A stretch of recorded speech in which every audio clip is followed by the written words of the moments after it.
지난 주일까지 6차례에 걸쳐서 베드로전서 1장의 25구절을 한 절 한 절 비교적 자세히 살펴보았습니다. 이제 2장으로 들어왔습니다. 2장 1절과 2절에 있는 베드로 사도의 권고를 한마디로 요약한다면은 신자는 버릴 것을 버려야 하고 취할 것을 취해야 한다, 그것이겠습니다. 버릴 것이 있고 취할 것이 있습니다. 그런데 이 둘은 서로 연동되어 있습니다. 어떻게요? 우리의 마음을 하나의 그릇으로 비유한다면은 먼저 마음의 그릇에 담겨 있는 더러운 것, 상한 것을 싹 버리고 그릇을 깨끗이 비워야 거기에 정갈한 음식을 담을 수 있다, 그 말이겠습니다. 그래, 이걸 두 마디로 요약한다면 비움과 채움, 그것입니다. 2장 1절에서 사도는 먼저 버려야 할 것을 말합니다. 그러므로 모든 악독과 모든 기만과 의식과 시기와 모든 비방하는 말을 버리고, 1절의 시작은 그러므로입니다. 앞에서 한 말들이 진리니까 그러므로 이렇게 하시라, 그 말입니다. 앞에서 한 말이 뭐냐면 신자 여러분은 살아있고 항상 있는 하나님의 말씀으로 거듭나서 하나님의 아들, 딸들이 되었습니다 하는 것이고요. 그러니까 거듭난 하나님의 자식답게 한 아버지의 자식들인 형제 자매를 뜨겁게 사랑하십시오 하는 거였지 않습니까? 그러니 앞에서 한 말의 핵심이 두 가지입니다. 거듭난 신분과 형제 사랑입니다. 이런 문맥으로 본다면 이 그러므로와 함께 2장 1절의 취지는 이것입니다. 여러분은 거듭난 하나님의 자식이니까 하나님의 자식답지 않은 이런 더러운 것들을 반드시 내버려야 합니다 하는 것이고요. 그와 동시에 이런 악한 것들이 바로 형제 사랑을 무너뜨리는 주범입니다 하는 것입니다. 사도는 버려야 할 것 5가지를 차례로 열거합니다. 악독, 기만, 이 기만을 과거의 개역 한글에서는 괴휼이라는 굉장히 어려운 한자로 번역하였는데 거짓괴, 거짓휼, 그것입니다. 거짓입니다. 기만. 그 다음이 의식, 그리고 시기, 그리고 비방, 그것입니다. 이 5가지를 하나하나 찬찬히 살펴보기 전에 먼저 말씀드릴 게 있습니다.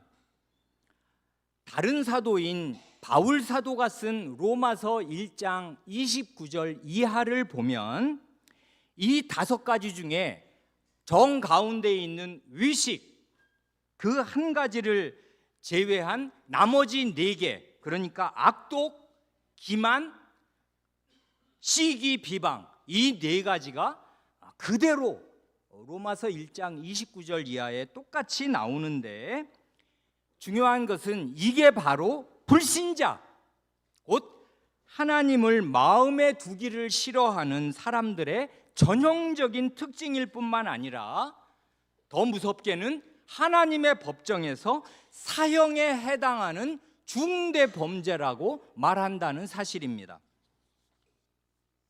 그러니까요, 거듭난 신자가 자기 마음과 행위에서 이런 더러운 것들을 내어버리지 않는다면은 그 사람은 자기 혼자만 하나님의 자녀답게 살지 않는 것일 뿐만 아니라 이 하나님의 거룩한 집안을 더러운 이 세상으로 만들어버리는 것과 똑같은 중죄를 짓는 것이다, 그 말입니다. 이제 신자가 반드시 버려야 할 악덕 5가지를 차례로 살펴봅니다. 첫째로 악독입니다. 악독이란 다른 사람에 대해서, 특히 교회 안에 있는 형제 자매에 대해서 선의가 아니라 악의, 악한 마음을 품고 악하게 대하는 것입니다. 마귀와 귀신의 아주 현저한 특징이 바로 하나님과 사람에 대해서 이유 없는 악의를 품고 악하게 대하는 것입니다. 이런 악독을 마음에 품으면 당연히 형제 사랑이 깨지고 맙니다. 왜냐하면 고린도전서 13장 5절에서 말씀하는 대로 사랑은 악한 것을 생각지 아니하는 것이기에 그렇습니다. 악독은 사랑이 아니라 미움이요 증오입니다. 그래, 요한 사도의 말처럼 하나님이 사랑이시라면은 마귀는 미움이요 증오요 악독 자체입니다. 둘째로 기만, 괴휼이라고 해도 좋은데, 기만은 우리가 다 아는 대로 속이는 것입니다. 거짓된 마음이나 거짓말을 하는 것입니다. 그 다음 세 번째로 나오는 의식도 마찬가지입니다.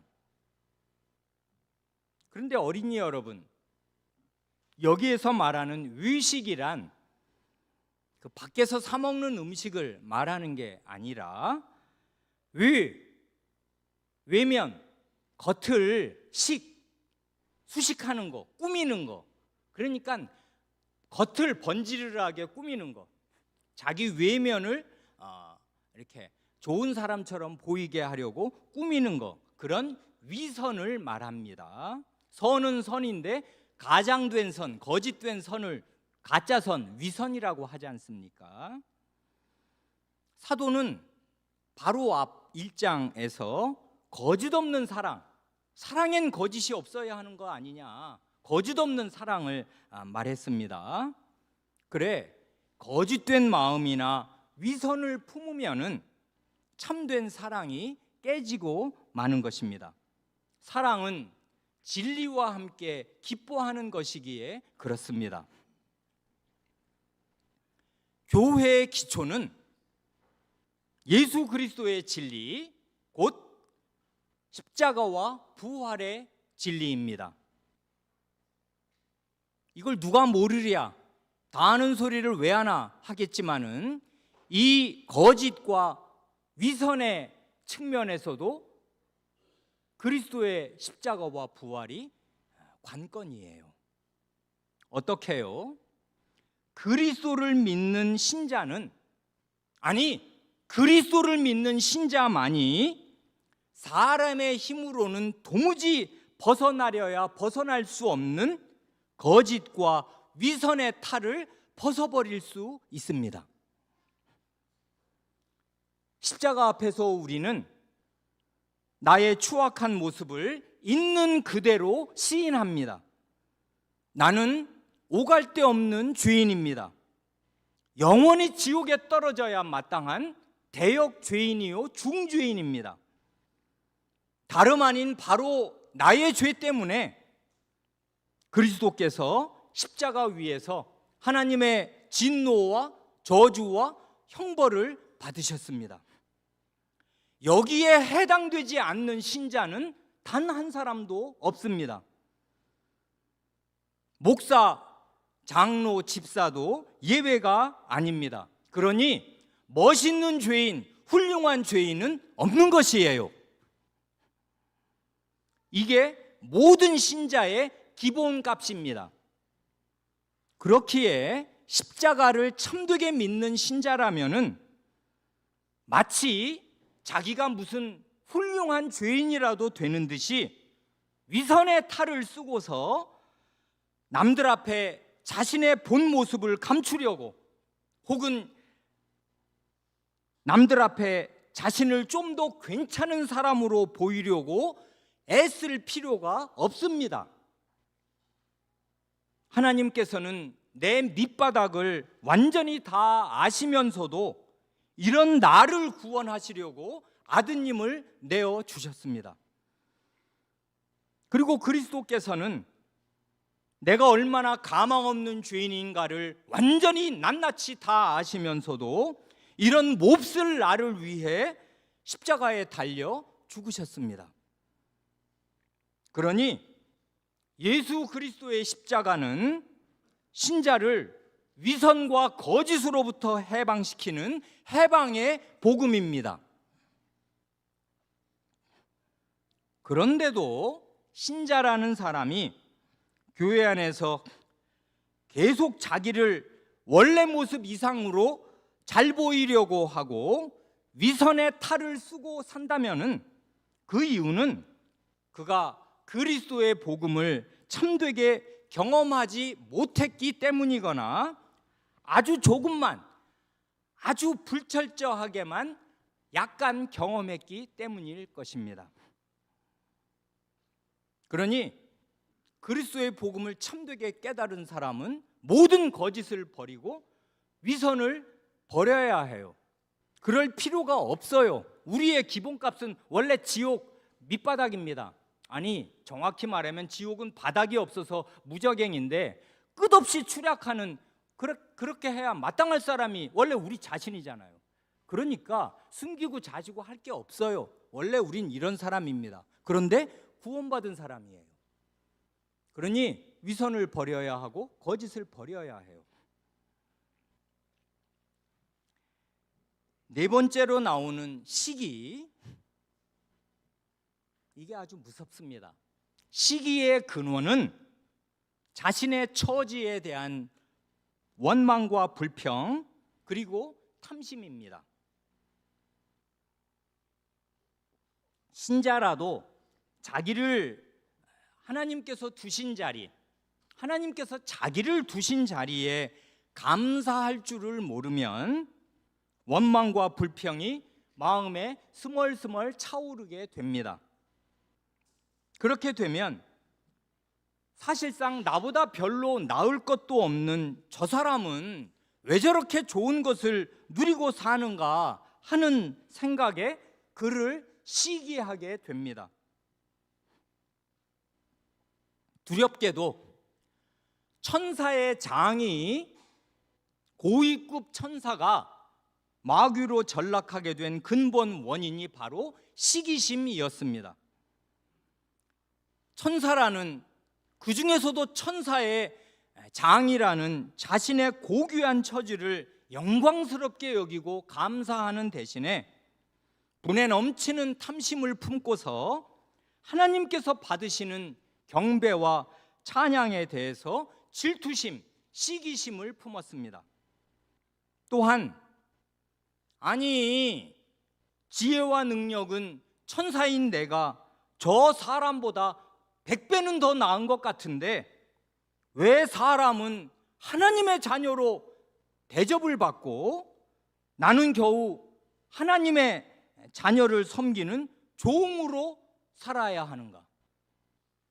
그래, 옛날 무슨 영화의 대사를 빌리면 내가 사람의 시다발인가?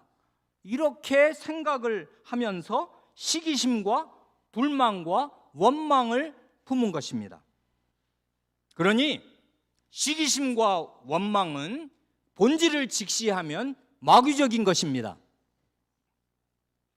시기심이나 원망을 품으면 공동체의 유대를 깨뜨리게 되고 형제를 해치게 되고야 맙니다. 그래, 고린도전서 13장 4절은 사랑은 시기하지 않으며, 사랑과 시기는 상극이에요. 그래, 시기하면 사랑이 깨진단 말입니다. 흔히 여자가 시기심이 많다고 말들 합니다마는 성경을 보면 꼭 그런 것 같지도 않습니다. 남자의 시기심도 참으로 무섭습니다. 구약의 흑역사는 시기심의 역사라고 하여도 과언이 아닙니다. 그 시기심이 구약 교회를 아주 현저하게 약화시키고 더럽혔습니다. 가인은 동생 아벨을 시기한 끝에 그를 살해하고 말았습니다. 동생이 하나님께서 받으시는 예배를 바르게 드렸다는 게 시기심의 이유였습니다. 그러니 시기심에는 정당한 이유란 없는 것입니다. 미리암과 아론은 동생인 모세가 자기보다 더 높은 직분에서 지도력을 행사하는 것을 시기했습니다. 민수기 12장입니다. 성막 봉사를 맡았던 레위 지파 가운데 고라 자손은 제사장의 직분을 시기하다가 하나님의 징계를 받아 산채로 매장되었습니다. 민수기 16장입니다.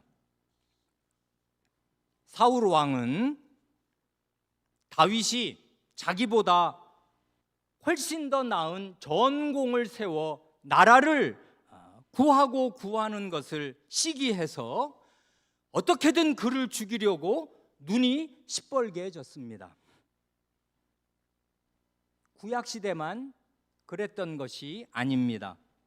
신약시대에 하나님의 직분자들, 이스라엘의 직분자들, 대제사장들이 예수님을 죽이려고 한 이유는 한마디로 시기심 때문이라는 것을 로마 총독 빌라도조차 알았습니다.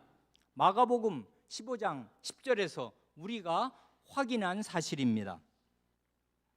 그뿐 아니라 고린도 교회는 바울 사도에게 너희는 아직도 육신에 속한 자로다. 너희 가운데 시기와 분쟁이 있으니 어찌 육신에 속하여 사람을 따라 행함이 아니리요 하는 책망을 받아야 하였습니다. 고린도전서 3장 3절입니다. 이 모든 경우에 아주 중요한 공통점이 있습니다. 천사든 사람이든 간에 시기심을 품는 모든 존재는 하나같이 하나님께서 자신을 두신 자기 자리의 고귀함과 소중함을 망각하고서 다른 존재를 시기하는 것입니다. 남의 떡이 커 보인다는 말이 딱 맞습니다. 그 결과 자기 자리를 잃어버리게 됩니다. 가인은 그 집안의 장자였어요. 하나님 나라를 이어갈 사람이었는데 살인자가 됨으로 해서 그 자리를 잃어버렸습니다. 미리암 문둥병자가 되었습니다. 그 사람이 여예언자였는데 그 다음부터 누가 그가 하는 말을 귀담아 듣겠습니까? 자기 자리 잃어버린 것이에요. 자기의 시기심으로. 사울왕 결국 미쳐서 전사하고 말았습니다. 대제사장들 씻을 수 없는 죄를 짓고 하나님의 아들을 못 박아 죽인 사람들이 되었습니다. 그러니 시기심은 그저 여자의 마음에 있다가 없어지는 가벼운 죄가 결코 아닙니다. 죽을 죄라고요. 지옥 갈 죄입니다. 멸망할 죄예요. 마귀의 자식임을 입증하는 죄예요. 그러니 버려야 해요. 버려야 합니다. 마지막 5번째는 비방하는 말입니다. 악독한 마음이나 시기심이 마음에 가득해서 입으로 발설되어 나오는 것이 바로 비방하는 말입니다. 남을 깎아내리는 말, 험담이지 않습니까? 뒷담화를 하고 그 사람 참 몹쓸 사람이다. 아, 이건 이렇게 하면 안 되는 걸 그 사람도 별거 아니네 하는 식의 이런 험담, 형제를 비방하는 말이 그것입니다. 교회는 하나님의 말씀으로 세워지고 인간의 말로 무너집니다. 교회를 무너뜨리는 인간의 말이 바로 형제를 비방하는 말입니다.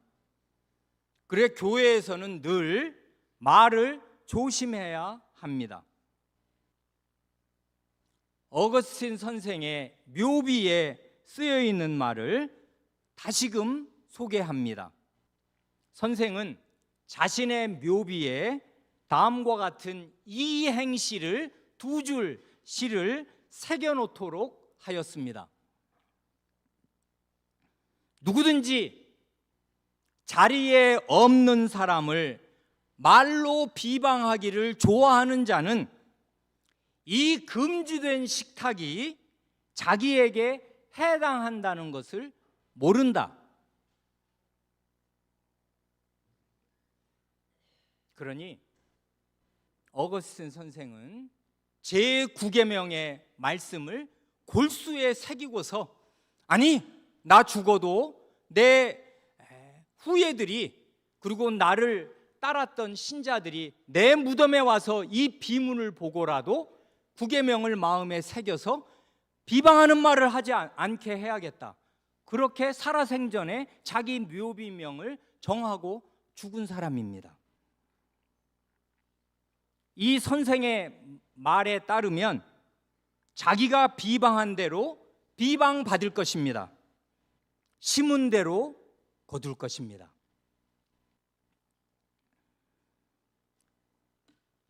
이 5가지 악덕의 목록을 좀 더 찬찬히 보면 모든이라는 말이 3번이나 점점이 박혀 있는 것을 알게 됩니다. 모든 악독, 모든 기만, 모든 비방하는 말, 그것입니다. 사도는 강조하는 것입니다. 악독이나 거짓이나 비방에 관한 한 그 어떤 변형된 형태도 절대로 용납하지 말고 모든 형태의 악독과 모든 형태의 거짓과 모든 형태의 비방을 싹 다 내버리고 모든 실뿌리까지 다 잘라버려라, 그 말입니다. 뿌리 뽑아내야 해요.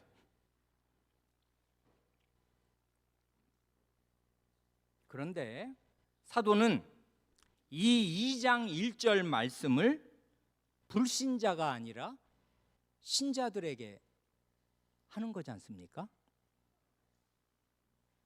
이 사실을 잘 생각하면 우리는 다소간 위로도 받고 또한 동시에 경계도 받습니다.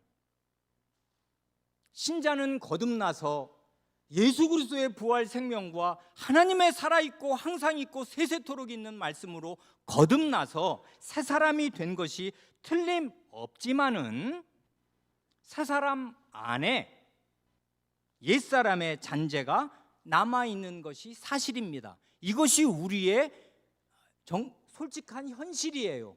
이 현실을 호도하거나 그게 아니라고 하면 성자들의 세계에서 사는 것인데 그런 세계는 없는 것입니다. 그러니 우리 안에는 버려야 할 것이 있어요. 그런 우리는 새 사람이고 새 생명인데도 버려야 할 것들이 우리 안에 있습니다. 그러니까 이런 게 내 안에 있다고 해서 나는 거듭난 사람 맞나? 나는 왜 이러지? 그렇게 겁을 낼 필요가 없어요. 이게 우리의 신자들의 연약한 현실이에요. 그렇지만 그렇다고 해서 이것을 늘 용인하고 이대로 살아도 되는 것인가 하면 절대로 안 됩니다. 왜냐하면 이 뿌리가 마귀적인 것이기에 그래요. 하나님의 자녀와 마귀의 자녀는 끝까지 함께 갈 수가 없는 것이거든요.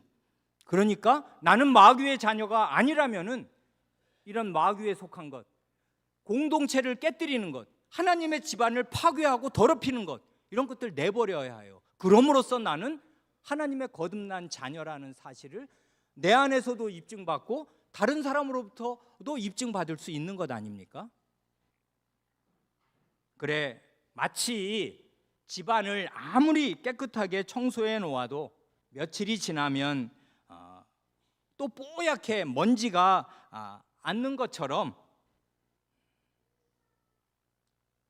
그렇기에 우리가 거의 매일 집안을 깨끗하게 쓸고 닦듯이 우리는 우리의 마음을 청소하고 쓸고 닦아서 이 더러운 것들을 버리고 또 버릴 필요가 있습니다.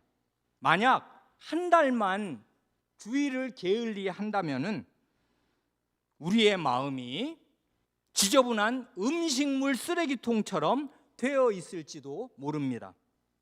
그렇게 되면 그 더러워진 마음에서 나오는 말과 행동이 또한 더럽고 악취가 나게 되는 것입니다.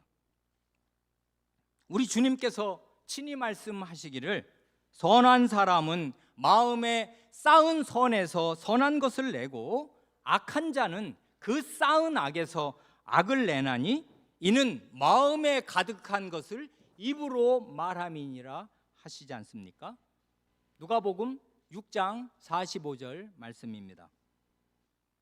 그러니 마음에 선을 쌓아야 하고 악을 쌓지 말고 악을 그때그때 버려야 해요. 그러지 않으면 꼼짝없이 이 마음에 담긴 것을 입으로 발설하게 되는데 그건 더러운 쓰레기예요. 썩어가는 음식물 쓰레기 같은 그런 말들을, 그런 행동들을 하고야 만단 말입니다. 자, 이렇게 더러운 것들을 깨끗이 비우고 비웠으면 이제 그 비어있는 마음을 채워야 하겠습니다. 신자의 마음은 무엇으로 채워야 하는 것입니까? 2절 말씀입니다. 갓난아기들 같이 순전하고 신령한 젖을 사모하라. 이는 그로 말미암아 그 순전하고 신령한 젖으로 말미암아 너희로 구원에 이르도록 자라게 하려 함이라 합니다. 갓난아기가 엄마의 젖을 찾는 것은 생존 본능입니다. 그 생존 본능은 이 세상에 아무도 막을 수 없습니다. 그래, 우리말 속담에 젖먹은 힘까지 다 낸다, 그런 말이 있지 않습니까? 아기가 젖을 먹는 모습을 가만히 지켜본 분들은 다 아실 것입니다. 분유병 꼭지는 구멍이 커서 아기가 꿀떡꿀떡 쉽게 먹지만 엄마 젖은 그렇게 쉽게 나오지 않습니다. 그래, 아기가 엄마 젖을 먹을 때는 여름이면 아기의 이마에 땀이 송글송글 맺힙니다. 아기는 매번 온 힘을 다해서 모유를 섭취합니다. 그 모유는 완전식품이어서 아기의 발달에 필요한 모든 것이 그 안에 다 들어 있습니다. 그뿐 아니라 모유의 온도는 차갑지도 뜨겁지도 않고 밤이든 낮이든 여름이든 겨울이든 언제나 아기가 먹기에 딱 좋게 딱 알맞은 온도로 항상 준비되어 있습니다. 그래, 그런 엄마의 젖을 배불리 먹으면 아기는 아무 근심 걱정이 없습니다. 그런데요, 왜 사도가 갑자기 갓난아이와 전 이야기를 하는 것입니까? 사실은 갑자기가 아닙니다. 바로앞 1장 마지막에서 신자가 거듭난 새 생명으로 태어났다는 이야기를 했지 않습니까? 태어났으니까, 거듭난 사람이니까 이제 젖을 먹고 자라야 한다는 이야기를 하는 것입니다. 사도의 논리는 정연합니다. 신자가 섭취할 젖이 무엇인가는 다 아실 것입니다. 순전하고 신령한 젖은 하나님의 말씀입니다. 그래, 베드로전서 1장과 2장을 종합하면 하나님 말씀의 효능은 크게 두 가지입니다. 1장에서 하나님의 말씀은 생명의 원천이자 창조의 능력으로서 신자에게 거듭난 새 생명을 줍니다. 생명의 씨앗이죠. 그러니까 말씀이. 그러고 나면 2장에서 하나님의 말씀은 그렇게 거듭난 신자를 자라게 하는 완전 식품입니다. 그런데요, 사도는 신자가 어디까지 자라야 한다고 말합니까? 구원에 이르도록입니다. 구원에 이르도록. 이 말을 한번 가만히 생각해 보세요. 이 말을 따르면 신자는 현재, 지금 오늘 말이에요, 구원에 이르는 것입니까? 아직 구원에 이르지 못한 것입니까? 어떤 거예요?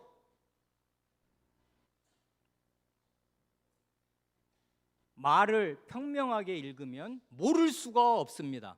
어떤 신자라도 아직 구원에 이르지 못한 것입니다. 뭔 말이에요, 이게? 베드로 사도가 생각하는 구원은 원대한 것입니다. 사실은 성경이 늘 구원을 이런 식으로 가르치고 묘사합니다. 신자는 과거에 이미 구원을 받았습니다. 그게 사실이에요. 그러나 현재에도 계속 구원을 받아 누려야 하고, 그리고 장차 미래에 올 완전한 구원을 받아 누리게 될 것이며, 그 완전한 구원에는 미래에 들어가게 될 것입니다. 이렇게 구원에는 과거와 현재와 미래 세 측면이 다 있습니다. 어느 한 측면만 생각하면 안 돼요. 그렇지만 여기 2절에서 베드로 사도가 말하는 구원은 주로는 미래에 올 완전한 구원을 가리키는 것임이 또한 분명합니다. 그래, 다시금 베드로 사도가 원래 이렇게 말하나? 맞습니다.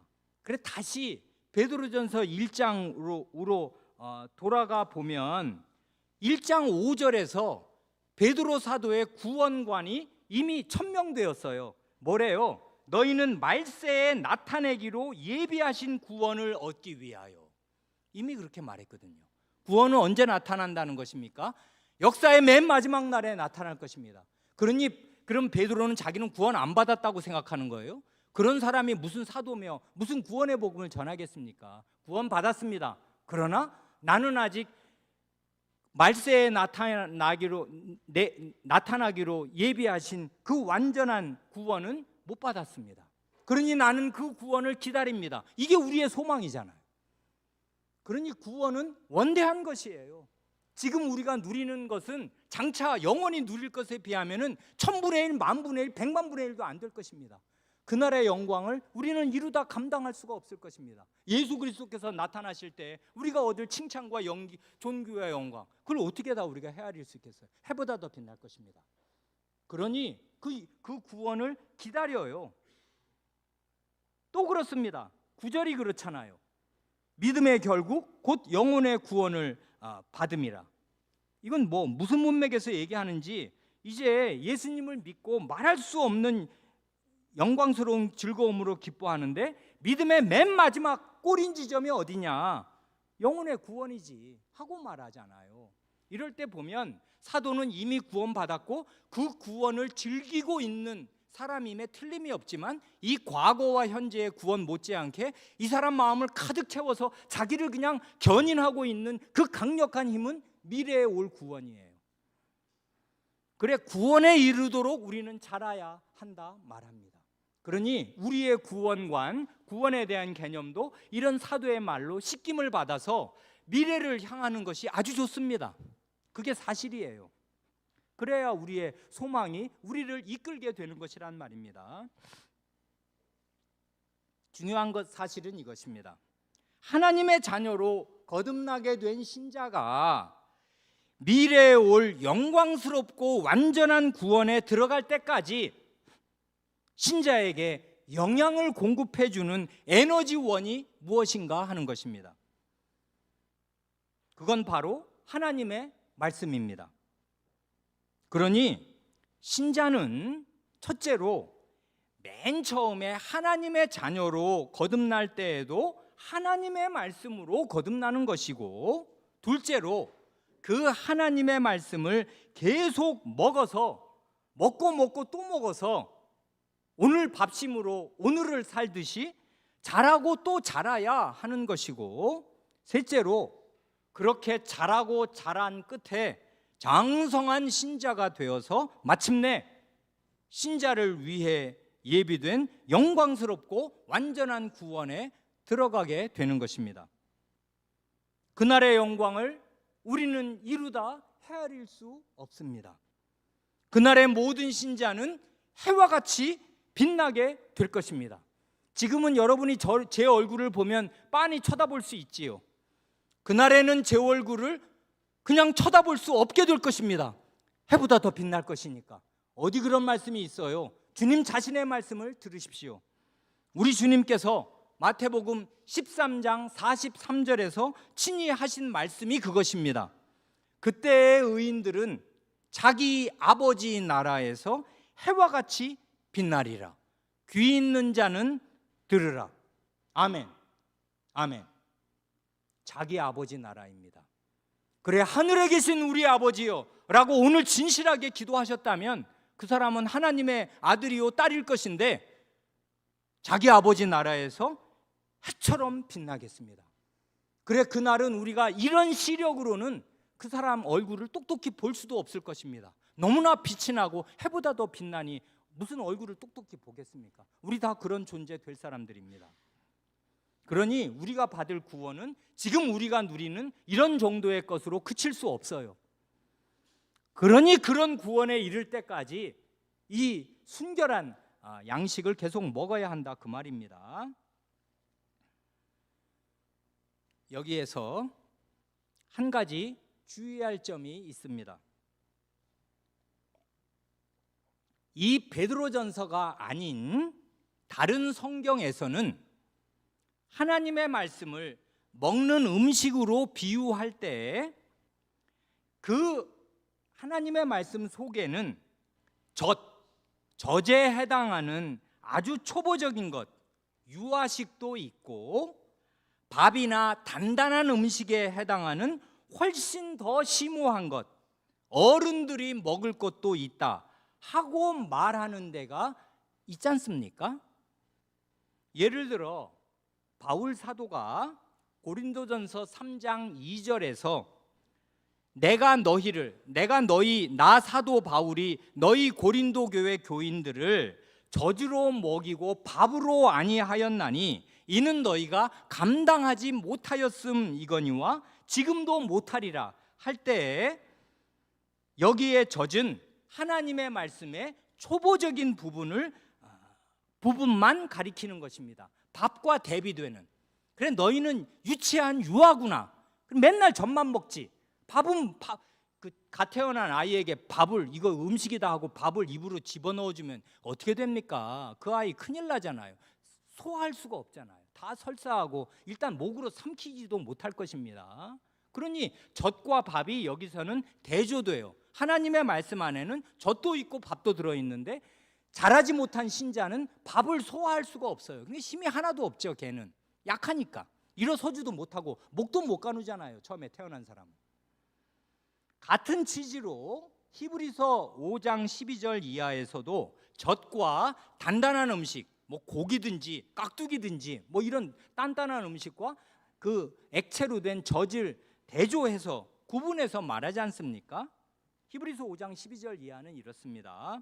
때가 오래되었으므로 너희가 마땅히 선생이 되었을 터인데 너희가 다시 하나님의 말씀의 초보에 대하여 누구에게서 가르침을 받아야 할 처지이니 단단한 음식은 못 먹고 젖이나 먹어야 할 자가 되었도다. 이는 젖을 먹는 자마다 어린아이니 의의 말씀을 경험하지 못한 자요, 단단한 음식은 장성한 자의 것이니 그들은 지각을 사용함으로 연단을 받아 선악을 분별하는 자들이니라 합니다. 그러니 성경 말씀에 고차원적이고 심오한 부분, 그 단단한 음식을 먹어서 그 마음과 생각이, 영혼이 튼튼하게 자란 사람이 아니면 똥된장을 못 가려요. 선악을 구분하지를 못해요. 그래, 뭐가 선이고 뭐가 악인지를 모른단 말입니다. 그렇게 되면 그건 어린아이는 정말 모르잖아요. 이게 뭐 아파트에서 떨어지는 게 위험한 건지 아닌 건지 모른단 말입니다, 어린아이는. 그러니까 선악을 구분하려면 자라야 하고, 그러려면 단단한 음식을 먹을 줄 알아야 되는데 너희는 여전히 초보적인 젖이나 먹고 있다 하는 것입니다. 이런 성경이 다른 성경에 있어요. 고린도전서와 히브리서에 있습니다. 그러나 주의할 게 이거예요. 여기 베드로전서 2장에서 말하는 젖은 초보적인 유아식이라는 뜻으로 말하는 게 전혀 아니고 평생토록 먹고 또 먹어서 완전한 구원에 이르게 할 완전 식품을 젖이라고 표현한 것입니다. 구원에 이르도록 자라게 하려 함이라 하는 말이 결정적인 증거입니다. 그러니까 말입니다, 성경은 언제든지 앞뒤 문맥에 주의를 기울이면서 읽어야 해요. 그 말씀 하나를 똑 따가지고 절대화하면 말씀끼리 서로 상충하게 되는 게 많아요. 그래, 어린 신자들의 특징이 그거잖아요. 뭘 하나를 앞뒤 문맥 다 따버리고 그 말만 갖다 쓴단 말입니다. 사탄도 그렇게 해요.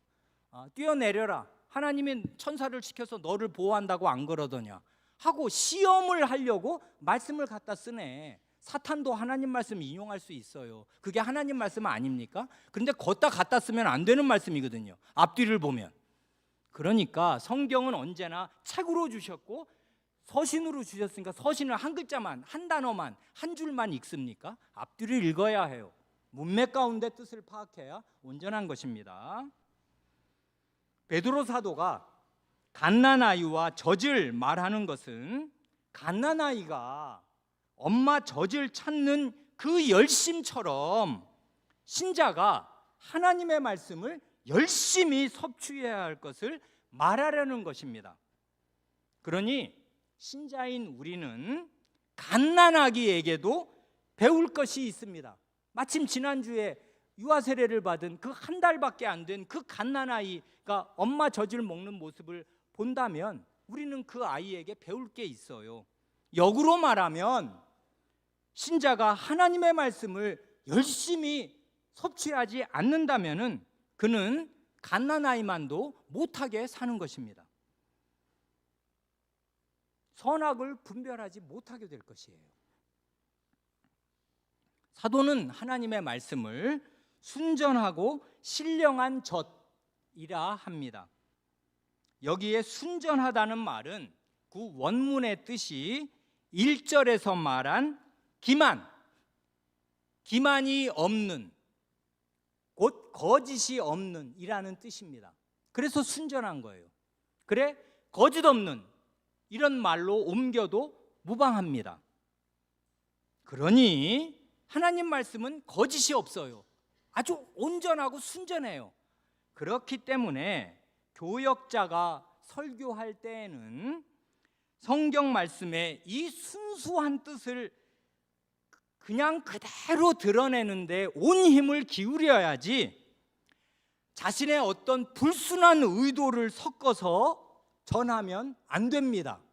그걸 설교자는 늘 주의하고 자기를 돌아보지 않으면 안 돼요. 이른바 표적 설교에 상처받은 교인들이 많이 있습니다. 그런 설교는 하나님의 말씀의 뜻을 얘기하면서 사실은 자기가 이거를 강조하려고 자기 뜻을 전달하려고 하나님 말씀에 외피를 입어서 하나님 말씀을 이용하는 것일 뿐이거든요.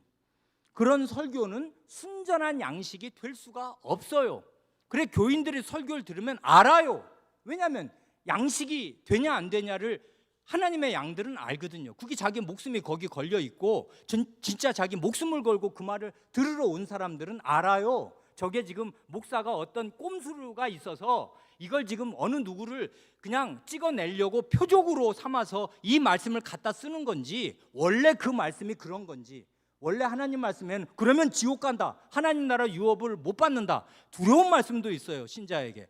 그런 걸 그냥 있는 대로 가감없이 원래 뜻대로 목사는 전해야 하면 그걸 듣는 사람은 자기 마음에 책망을 받고 두려워서 회개하려고 하는 것이지, 저 목사가 나를 미워해서 날 찍어내려고 하는구나, 그렇게 생각 안 합니다, 하나님의 양들은.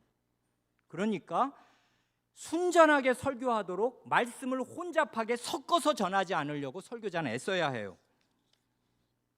그리고 그 다음에 순전하고 신령한 할 때 그 신령한이라는 말은 합당한 이라고 번역하면 더 좋을 것입니다.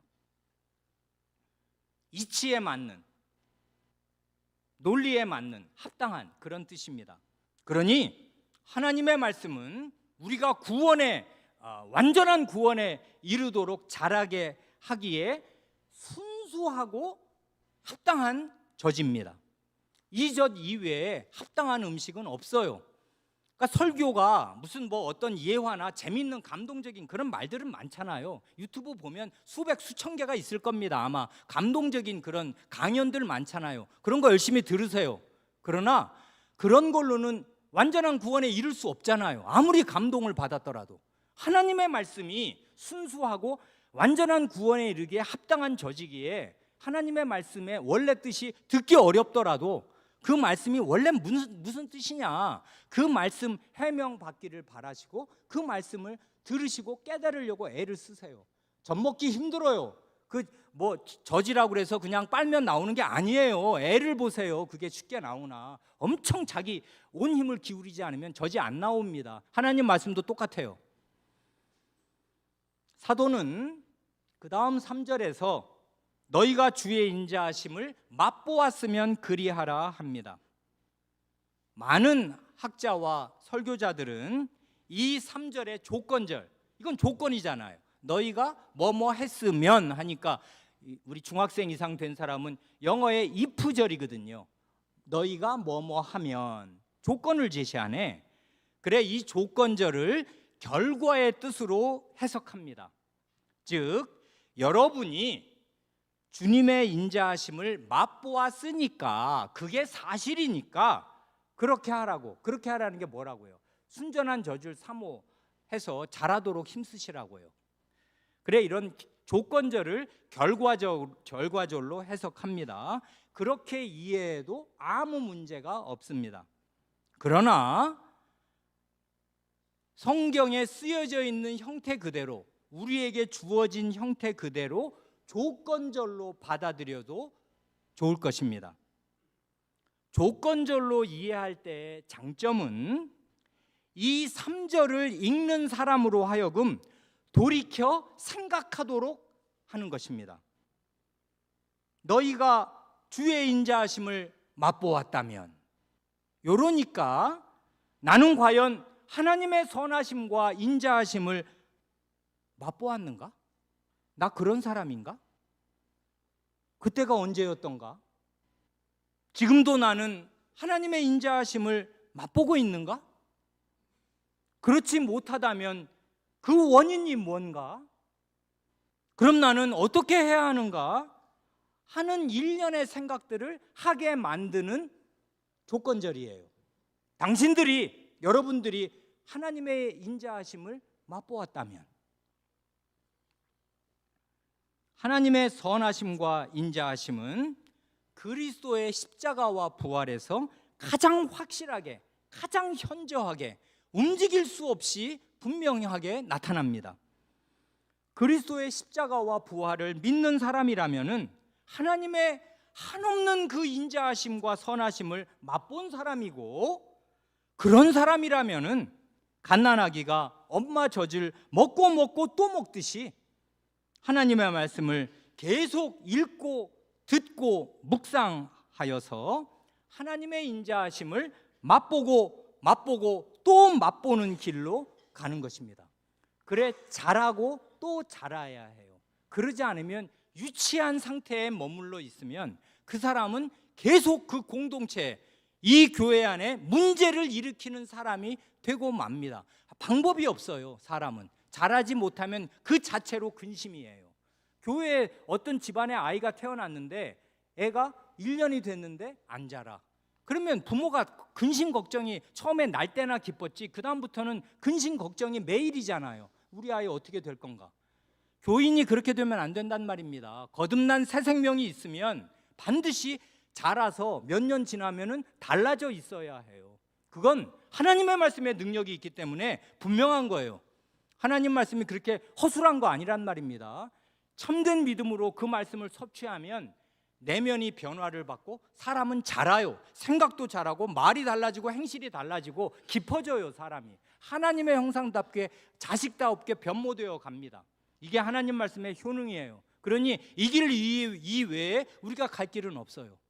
하나님의 말씀의 젖을 사모하시고 부지런히 자라기를 힘쓰셔서 그 완전하고 영광스러운 구원에 다 들어가시기 바랍니다. 아멘. 기도하시겠습니다.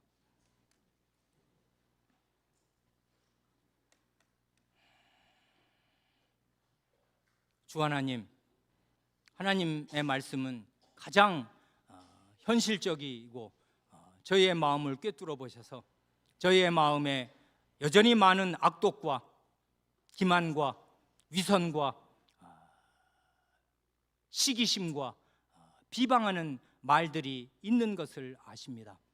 이것은 하나님의 자식다운 태도에 전혀 맞지 않는 것이고 마귀적인 것이고 악한 것이고 지옥에 속한 것이오니 저희 마음에 담아두려야 담아둘 수 없는 것이므로 이런 것들이 스멀스멀 배어나오고 생겨날 때마다 소스라치게 놀라서 뱀과 전갈과 바퀴벌레가 자기 등을 기어다니는 것보다 더 깜짝 놀라서 떨쳐버리기를 힘쓰게 하여 주시고 내어버리기를 힘쓰게 하여 주시고 그 싹을 잘라버리게 하여 주시기를 구합니다.